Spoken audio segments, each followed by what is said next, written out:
Welcome to Person and Family Centred Care. Hi, I'm Bailey, one of your subject coordinators for SNUG105. I'm a registered nurse and midwife. Most of my experience has been working in the emergency department and catching babies both here in Australia and Nepal and Guatemala.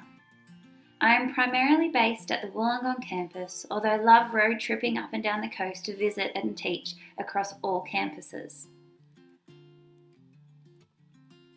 Dr. Jala is subject coordinator for SNUG105. She is a registered nurse and midwife. Jala leads research projects in primary health care nursing, emphasising on women's and children's health, healthy lifestyle, person-centred care and chronic diseases. She also undertakes research around learning and teaching in nursing, focusing on technology-based learning and teaching methods. Jala is based out of the Southern Sydney campus. In this subject, we are going to look at normal growth and development from infancy, childhood, through to adolescence. We are discussing the role of the family in health growth and development. We are exploring how culture, language, social, economic, and environmental factors impacts on babies, kids, teenagers, and families. And finally, we're going to reflect on how our personal values and beliefs can impact on the care that we provide to people.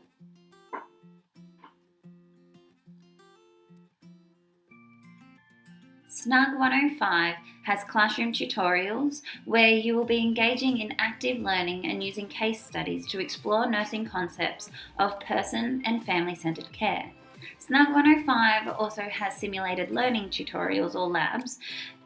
The labs are a little bit different this semester from 101 last semester, where you'll still be working with case studies to learn important nursing skills, but you'll be expected to consolidate your skills from last semester. You'll be providing total patient care, as you would in the clinical environment. This will include observations, personal cares, handovers, and systematic documentation, basically the nurse's bread and butter. You will be learning how to safely administer medication of varied routes.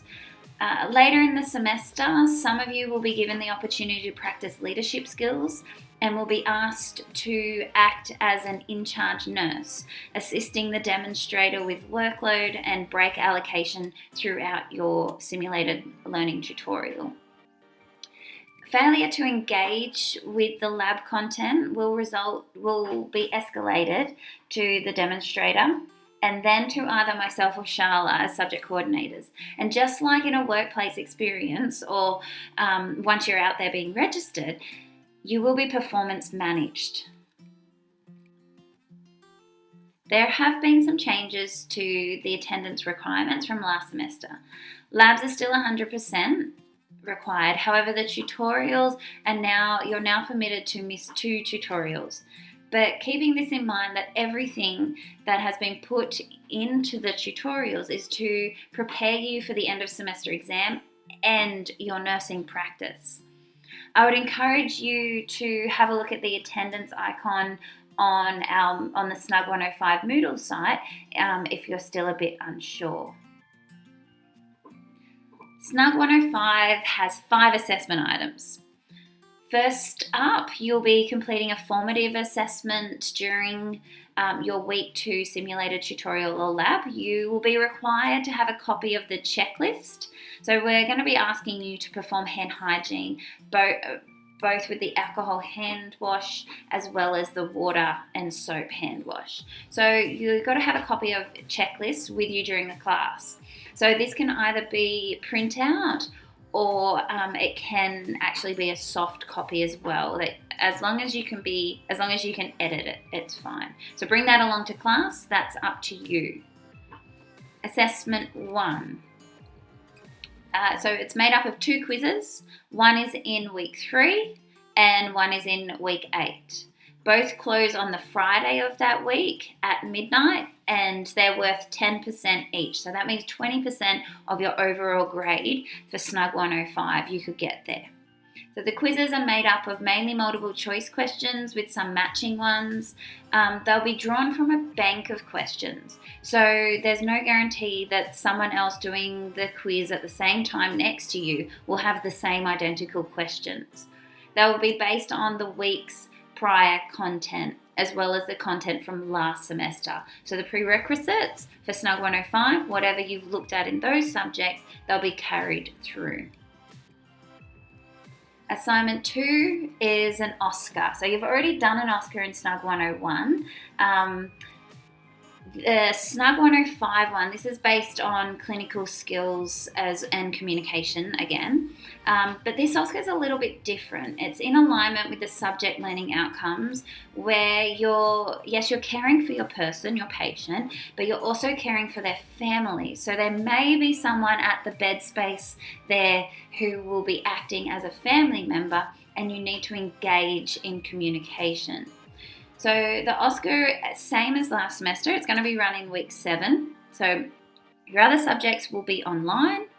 SNUG 105 will not have any content because you need to focus all on your Oscar. So there's nothing to learn, only Oscar prep. So you'll be expected to complete a physical and mental health assessment, both of which you'll be practicing throughout all your simulated tutorials. And you'll also need to safely administer an oral medication. You will be given loads and loads of practice of all of these skills in your labs leading up to your Oscar. So assessment item 3 is an essay. This is due in week 10 and it's worth 40%. It is a 1,500 word in total. There's a nice breakdown of word counts and things in the assessment detail document. So if you haven't had a look already, have a look. You need to select one health issue facing Australian families today. Some examples include vaccination, breastfeeding, nutrition, which could actually encompass childhood obesity, issues like screen time, alcohol use, drug use, smoking, and bullying. Once you have your topic area, you need to outline the impact that family and culture can have on that chosen issue. So it could be, it could actually support smoking, or it could inhibit, especially adolescents taking up smoking. Next, you will need to look at the impact of the nurse on the issue. So focusing more on like health promotion strategies, multidisciplinary collaboration, and screening or assessment tools that we as nurses use. When you're talking about multidisciplinary collaboration, who else would the nurse want to talk to or get involved in the care of a patient and their family within this, whatever issue you choose.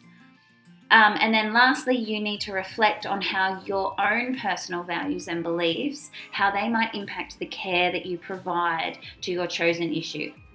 For example, you may believe that children can watch as much television as they want, and this might impact the care or the advice that you offer a concerned parent about limiting their child's screen time. Assessment 4 is the calculation assessment, MedSafe. So your exam is scheduled for week 9, either the Monday or the Tuesday, depending on campus. Please review the MedSafe Moodle book for more details. You, again, are required to achieve 100% to pass this assignment, so it's either a pass or a fail. You are able to resit the exam. I know some had to the semester just gone. However, you need to contact myself, so Bailey, email is the best way, to organise another time. So if you fail it, don't just sit down and think you can retake it, because it won't count for anything. You need to contact me and then we need to schedule another time. So MedSafe is designed for you to engage with the content throughout the semester. So each week it's got books set up so you can go through, sit down, crunch some numbers, learn the stuff that's going to be in your exam. And then finally is assignment 5, which is the end of session exam. So this is during your exam period. It's worth 40% of your overall grade. It goes for 2 hours and it consists of multiple choice questions. To pass the exam, you will need to get over 50%. Previous semester it was 40%. It's now been raised by Learning, Teaching and Curriculum Committee, and now you have to get 50% or above to actually pass the exam. You must pass the exam to pass the subject. But don't worry, because in week 10 we will be revising and skill consolidating for all SNUG105 to help prepare you for your exam. If you have any questions or any concerns, please don't hesitate to pop them up on either the discussion board. If it's a personal issue, then please email one of us subject coordinators. Our details are on the Moodle site, but I'll also be organising some online chat. So please, again, check the Moodle site for times and dates that you can actually jump on, and we'll have some online chats. So a big congratulations for making it to second semester, first year of nursing, and a huge welcome to SNUG105, Person and Family Centred Care. Good luck, everyone. It's going to be a busy but good semester.